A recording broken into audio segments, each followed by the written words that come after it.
हम एक अंतरिक्ष यात्री हैं। हमें आप अक्सर एलियन नाम से जानते हो। ब्रह्मांड की धड़कन के साथ हमारी कहानी चलती है, अतीत के अंधेरे से वर्तमान के प्रकाश तक फैली हुई। अनदेखे रहस्य और विचित्र इतिहास से भरी ये पृथ्वी हमें इस कदर आकर्षित करती है कि चुंबक की तरह हम अक्सर खींचे चले आते हैं। तुम पूछते हो, हम क्यों आते हैं?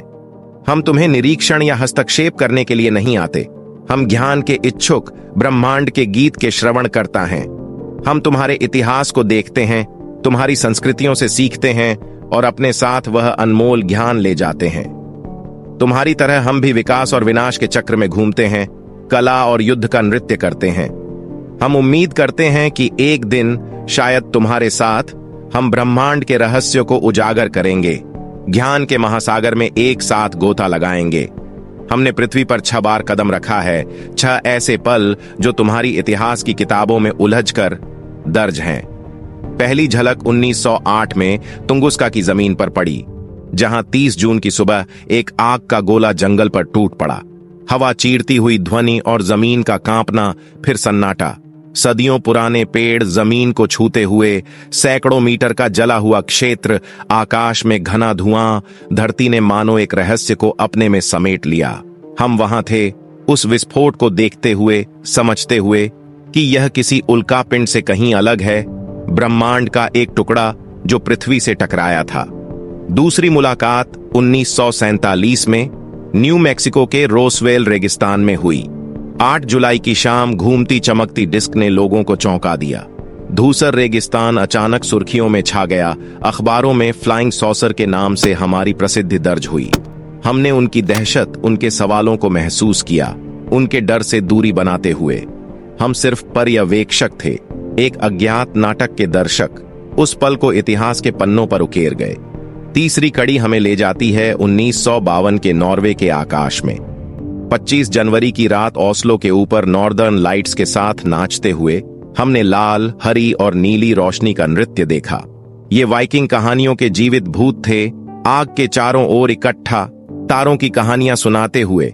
उनकी लचीलापन, उनकी शक्ति हमें प्रेरित करती थी। 27 जनवरी को हमने उन्हें भविष्य की एक झलक दिखाई, उनके मिथकों को नए तारों से सजाया। चौथी बार 1954 में हम हिमालय की बर्फीली चोटियों पर उतरे, जहां 20 सितंबर की रात मकालू पर्वत के ऊपर नीली रोशनी का गुंबद घूमता देखा गया।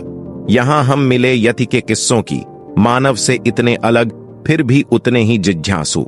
हमने उनकी सभ्यता को पढ़ा, उनके प्राचीन ज्ञान को ग्रहण किया और अंत में 23 सितंबर को लद्दाख की ओर बढ़ते हुए विदा ली, उनकी रक्षा का वचन अपने साथ लेते हुए।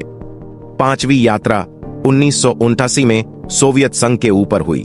27 सितंबर की शाम वोरोनेज शहर के बच्चों ने आकाश में एक चमकती डिस्क देखी जो धीरे धीरे जमीन पर उतरी।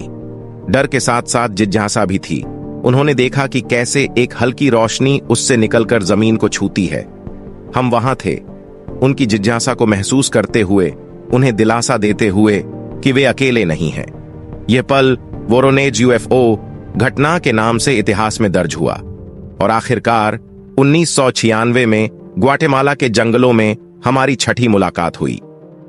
9 जुलाई की सुबह पेटेन के पिरामिडों के ऊपर चमकता त्रिकोण देखा गया।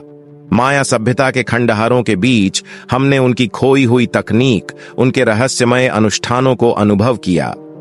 12 जुलाई को हमने उनकी कहानियों को सुना, उनके देवताओं को देखा और चुपचाप वादा किया कि उनकी विरासत को भुलाया नहीं जाएगा।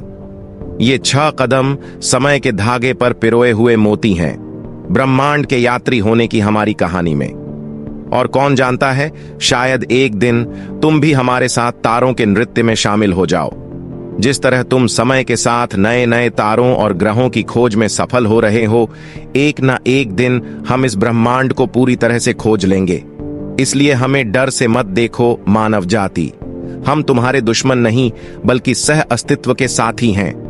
तुम आकाश को सपनों से भरो, ब्रह्मांड को जिज्ञासा से देखो और शायद एक दिन हमारे रास्ते फिर से मिलेंगे। तब हम न सिर्फ कहानियां सुनाएंगे, बल्कि एक साथ नया अध्याय लिखेंगे, तारों के सिंहासन पर बैठकर ब्रह्मांड के भविष्य की रचना करेंगे। चलते हैं अभी, पर मिलेंगे कभी। दुनिया को ब्रह्मांड से जोड़ ढहने के प्रयास जारी रहेंगे। प्रयास में दिलचस्पी हो तो वीडियो को लाइक करके चैनल को सब्सक्राइब कर लें। मित्रों से हमारी कहानी साझा करना न भूलें। मिलेंगे फिर किसी अवतार में।